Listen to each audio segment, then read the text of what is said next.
Media Vietnam prediksi timnas Indonesia U23 bisa tumbangkan Turkmenistan dan inilah alasannya. Dan di informasi yang kedua, pengamat sepak bola mengakui taktik Tokcer Sinteyong pada timnas Indonesia U23 samakan dengan pola timnas Inggris.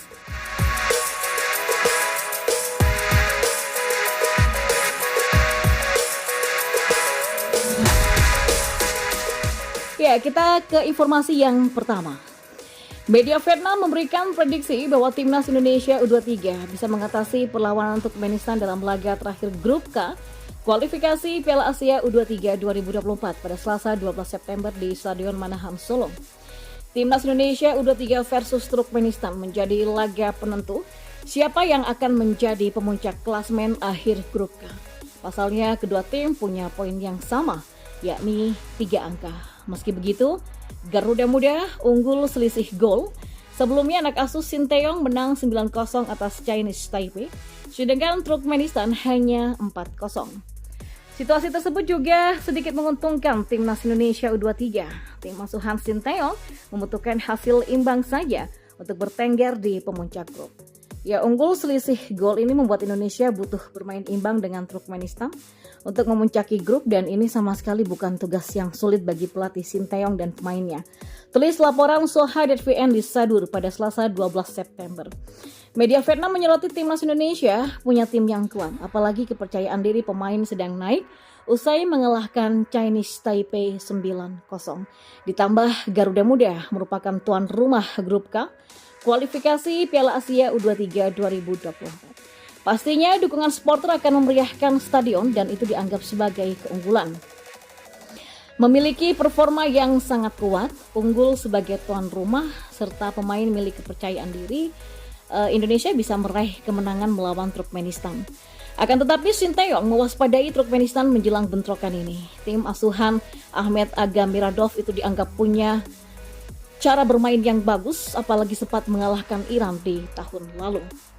Dan informasi selanjutnya, pengamat sepak bola menyoroti taktik atau pola Sinteyong yang diterapkan pada timnas Indonesia U23. Garuda Muda sukses mendudukkan Taiwan dengan skor 9-0 dalam kualifikasi Piala Asia U23. Tak tanggung-tanggung, tim asuhan Sinteyong itu menjebol gawang Taiwan 9-0 dan membawa timnas Indonesia U23 berada di puncak klasmen grup K kualifikasi Piala Asia U23 dengan 3 poin usai berlaga di Stadion Manahan Solo pada Sabtu 9 September. Grup K yang berisi 3 grup membuat peluang timnas U23 lolos ke Piala Asia U23 terbuka lebar. Permainan ciamik ditampilkan oleh Marcelino Ferdinand dan kawan-kawan saat melumat Taiwan. Garuda Muda unggul 5-0 di babak pertama. Sejumlah gol yang berhasil ditorehkan timnas Indonesia U23 pada babak pertama adalah Marcelino Ferdinand pada menit ketiga lewat tendangan bebas Ramadan Sananta di menit ke-6, Rafael Struik di menit ke-19, Witan Sulaiman di menit ke-30 dan Rio Fahmi di menit ke-40. Tak puas anak asuh Sinteyong ini menambah 4 gol lagi di babak kedua. Ya, pemain tangguh di lini back Elkan Begat berhasil menyumbangkan gol pada menit ke-55 melalui sundulan usai memanfaatkan sepak pojok dari Arkan Fikri. Marcelino Ferdinand di menit ke-58, Hoki Caraka di menit ke-78, lalu gol penutup dari Pratama Arhan di menit ke-84. Dilansir dari YouTube, Tommy Daski, seorang pengamat sepak bola yang mereview pertandingan timnas Indonesia U23 kontra Taiwan, menerangkan soal strategi yang dipakai oleh pelatih Sinteyong. Garuda Muda yang diarsiteki Sinteyong menggunakan pola 1-4-4-2. Di belakang ada Hernando Ari. Lini pertahanan yakni Pratama Arhan, Elkan Begat, Rizky Ridho, Rio Fahmi. Dan timnas Indonesia U23 yang diperkuat pemain profesional kaya pengalaman, di mana 5 dari mereka merupakan pemain yang berkarir di luar negeri.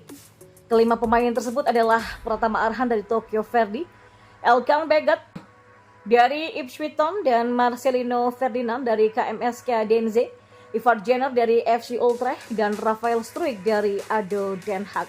Menurutnya 4 pemain belakang ini lebih cenderung melakukan penyerangan ketimbang ketika bicara dalam sisi defensif. Terlihat dari seringnya Arhan mencoba melewati daerah middle third dan masuk ke daerah final third.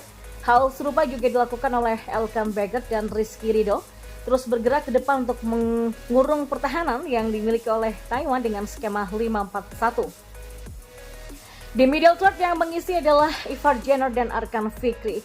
Penguat ini mengaku sangat takjub akan skill yang ditampilkan oleh Ivar Jenner. Seperti tipikal sepak bola Eropa yang tidak banyak lari. Tapi bagaimana ia bisa men-switch bola tersebut dan melakukan passing yang membuat lawan bergerak sehingga muncul ruang dan memberikan passing. Hal itu terlihat ketika Ivar Jenner memberikan passing dan assist untuk Witan Sulaiman yang berbuah gol, dan selain itu umpan silangnya juga berhasil menyumbang gol kedua dari Marcelino Ferdinand. Kemudian pada fase attacking yang dimiliki Indonesia dengan pola 4-4-2 racikan Sinteyong. Secara dinamika pola 4-4-2 yang dimiliki oleh coach Sinteyong ini, Arhan kadang bergerak ke depan, Rio Fahmi juga bergerak ke depan. Lini tengah Indonesia juga Ivar Jenner dan Arkan Fikri terlalu superior bagi pemain tengah Taiwan karena arah dan jalurnya lini penyerangan sehingga Indonesia amat sangat superior dan juga dominan. Sedangkan attacking Taiwan tidak jelas, amburadul, arahnya pun entah kemana. Dan yang menjadi sorotan lagi dari strategi Sinteyong adalah Marcelino Ferdinand seringkali turun untuk menjemput bola dari Elkan Bagat.